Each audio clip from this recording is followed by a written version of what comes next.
રાજકોટ શહેર ક્રાઇમ બ્રાન્ચને એક ફરિયાદ ગઈકાલના દિવસમાં મળી હતી કે જેની અંદર ફરિયાદી જે છે તેઓના દ્વારા એવું જણાવવામાં આવ્યું કે તેઓની જે ઓફિસ છે તેના સીસીટીવી કેમેરા કોઈએ હેક કરી લીધેલા છે અને એ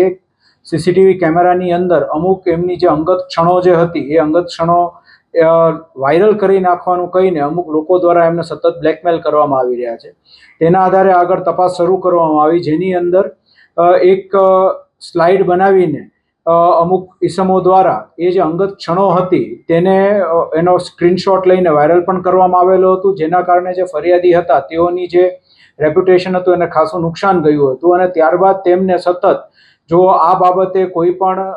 પોલીસ એજન્સીને કે અન્ય કોઈને જાણ કરવામાં આવશે તો તેઓને જાનથી મારી નાખવાની ધમકી આપી અને પૈસાની ખંડણી પણ એ લોકો દ્વારા ઉઘરાવવાનો એ લોકો ફરિયાદી દ્વારા ફરિયાદ કરવામાં આવી. આ જે ફરિયાદ તેઓના દ્વારા જે કરવામાં આવી તેના આધારે પછી જે ક્રાઇમ બ્રાન્ચના ઓફિસર્સ છે તેઓ દ્વારા વ્યવસ્થિત એનું નિવેદન એવું બધું મેળવીને અને કઈ રીતે બનાવ બન્યો તો કઈ જગ્યાએ તેઓને પૈસાની માગણી કરવામાં આવી છે તે બધાની સંપૂર્ણ વિગત મેળવી અને ત્યારબાદ પ્રોપર ટ્રેપ ગોઠવવામાં આવી હતી. અને ટ્રેપની અંદર જે વ્યક્તિઓ જે પકડાણા તેઓ દ્વારા એ જણાવવામાં આવ્યું હતું કે એક પર્ટિક્યુલર વ્યક્તિ છે જે આશીષ ડાભી નામનો, તેના કહેવાથી અને તેની સાથે મળીને તે લોકોએ આખો પ્લાન બનાવી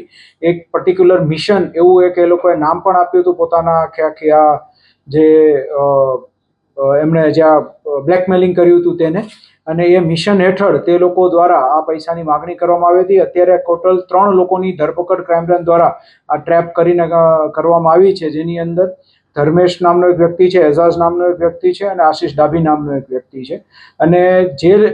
વ્યક્તિ પાસેથી આશીષ ડાભીના જે સીસીટીવી કેમેરા મળ્યા હતા એ વ્યક્તિની શોધખોળ હાલ શરૂમાં છે. ટોટલ આ લોકોએ 25 લાખ રૂપિયાની ખંડણીની માગણી કરી હતી અને જે સીસીટીવી ફૂટેજીસ છે એ થોડા અમુક 7 થી 8 મહિના જૂના પુરાણા છે જે તે લોકોએ મેળવ્યા હતા.